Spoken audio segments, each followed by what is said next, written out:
আজ শিশুতে আমাদের সেকেন্ড দিন, আর আমি এখন রয়েছি আমাদের হোটেলের এই ব্যালকনিতে।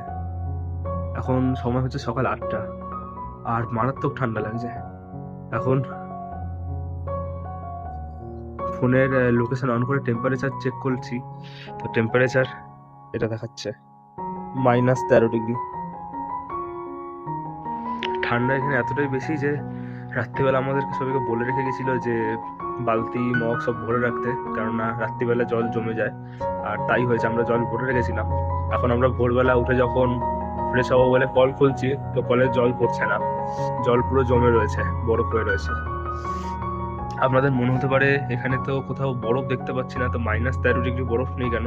তার কারণ হচ্ছে এখানকার আর্দ্রতা একেবারে নেই বললেই চলে, পুরো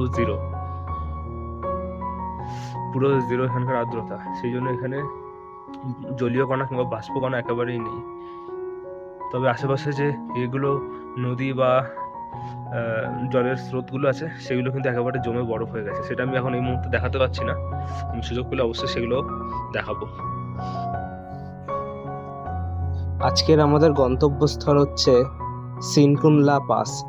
শিশু থেকে আমরা একটা বোলেরো 4x4 ভাড়া করে নিলাম এবং পাহাড়ের ধারের এই রাস্তা দিয়ে এগিয়ে চললাম সিনকুনলার উদ্দেশ্যে। শিশু থেকে সিনকুনলার মোট দূরত্ব প্রায় 100 থেকে 110 কিলোমিটারের মতো। আমরা যেই রাস্তাটা ধরে যাচ্ছি এটি মানালি থেকে লে যাওয়ার জন্য অত্যন্ত জনপ্রিয় এটি রাস্তা। এই সময় হয়তো এখানে আপনারা বরফ দেখতে পাচ্ছেন না, কিন্তু অন্যান্য সময় ডিসেম্বর থেকে প্রায় বলতে পারেন এপ্রিল পর্যন্ত এই পুরো রাস্তা বরফের চাদরে ঢাকা থাকে। তবে এখানে যেতে যেতে প্রাকৃতির মন মুগ্ধ করার দৃশ্য উপভোগ করা যেন কোনো মতে এড়িয়ে যাওয়া যায় না।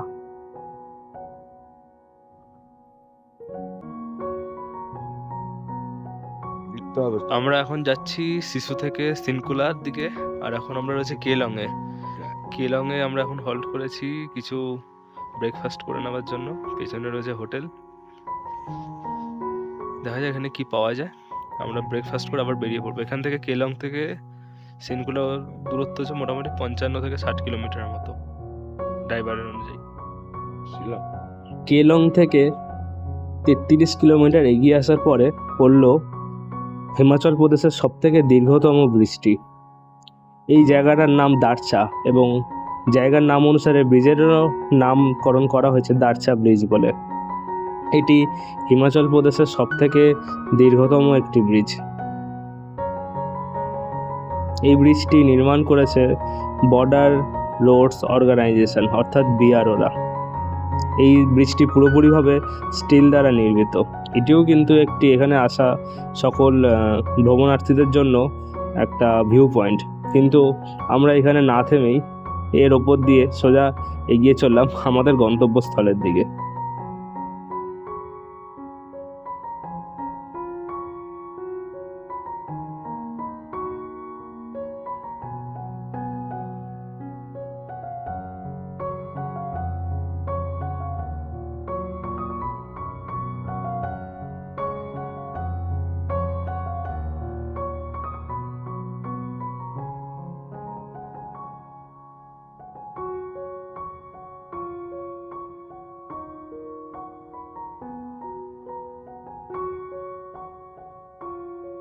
আমরা এখন যাচ্ছি সিনকুনলার উদ্দেশ্যে, আর আমাদের পথে এখন চারপাশে বরফ পড়া শুরু হয়ে গেছে।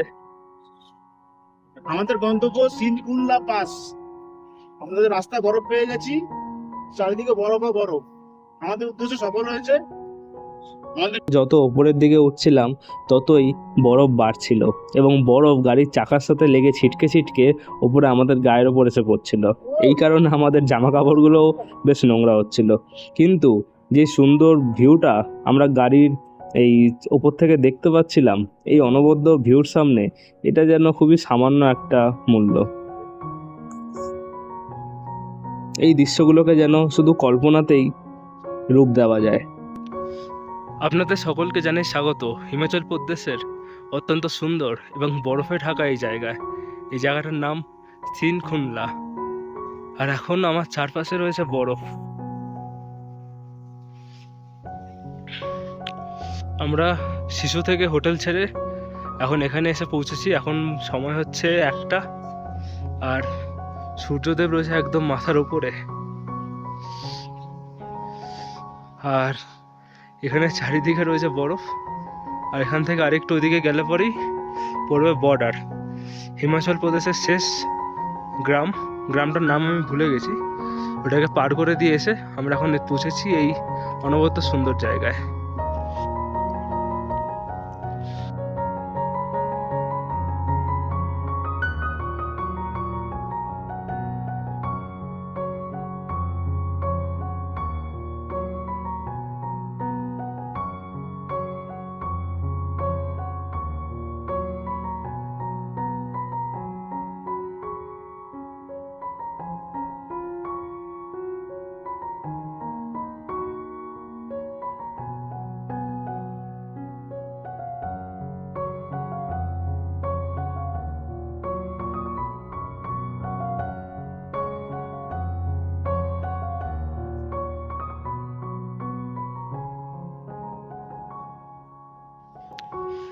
আপনারা যারা যারা পাহাড় প্রেমী, প্রকৃতি প্রেমী এবং ঠান্ডা পছন্দ করেন, তাদের জন্য কিন্তু সিনখুনলা একটা আদর্শ জায়গা।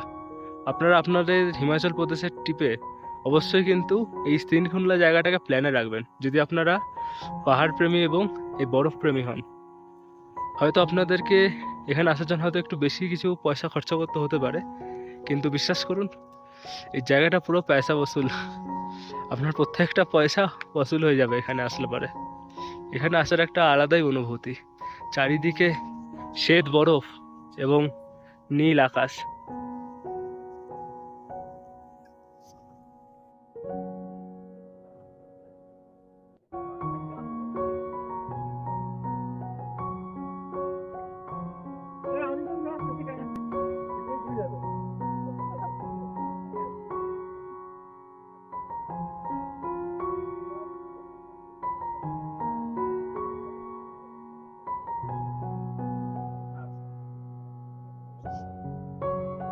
আমরা এখন চলে এসেছি শিশুর হোটেলের নাম হোটেল শিশু রেজেন্সি।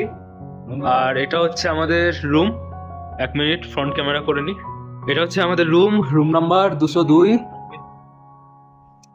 যদি রুম দিয়ে ঢুকে যাই, প্রথমে রয়েছে বাথরুম। ঢুকেই বাথরুম রয়েছে একদম পরিষ্কার। এখানে রয়েছে মিরর, সামনে বেসিনে জল বলতে অসুবিধা হচ্ছিল, জল একদম ওকে আছে। এখানে গিজার আছে, শাওয়ার আছে, কল আছে, বালতি আছে, সোপ রাখার জন্য কেস আছে কিন্তু সোপ নেই। এখানে ওয়েস্টার্ন স্টাইলের কোমোড আছে, টিস্যু পেপার রাখানোর জন্য হ্যাঙ্গার আছে কিন্তু টিস্যু পেপার নেই। আর মোটামুটি কল আচ্ছা, কলের এখানে একটা বিড়ি ধরানো আছে, জানি না এটা ওদের নজর কি করে এড়িয়ে গেল। যাই হোক, ওভারঅল লুক দিয়ে বাথরুম যথেষ্ট বড় এবং পরিষ্কার আছে।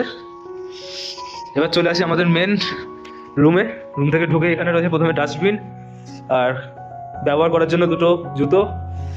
এখানে সুসজ্জিতভাবে গুছিয়ে রাখা বিছানা, আর বিছানার সাইডে এখানে সুসজ্জিতভাবে গুছিয়ে রাখা সজ্জা। 1000 অ্যাপোলজিস ফর মাই ইগনোরেন্স। আর এখানে রয়েছে কেটলি, ইলেকট্রিক কেটলি জল গরম করার জন্য, কিন্তু এখানে চার্জিং পয়েন্ট একটাই শুধু ইলেকট্রিক কেটলির জন্য। মোবাইল চার্জ করার জন্য এই দিকে রয়েছে, টেলিফোনের পাশে ওরা জায়গা দিয়ে দিয়েছে যাতে শুয়ে শুয়ে আমরা মোবাইল চার্জ করতে পারি।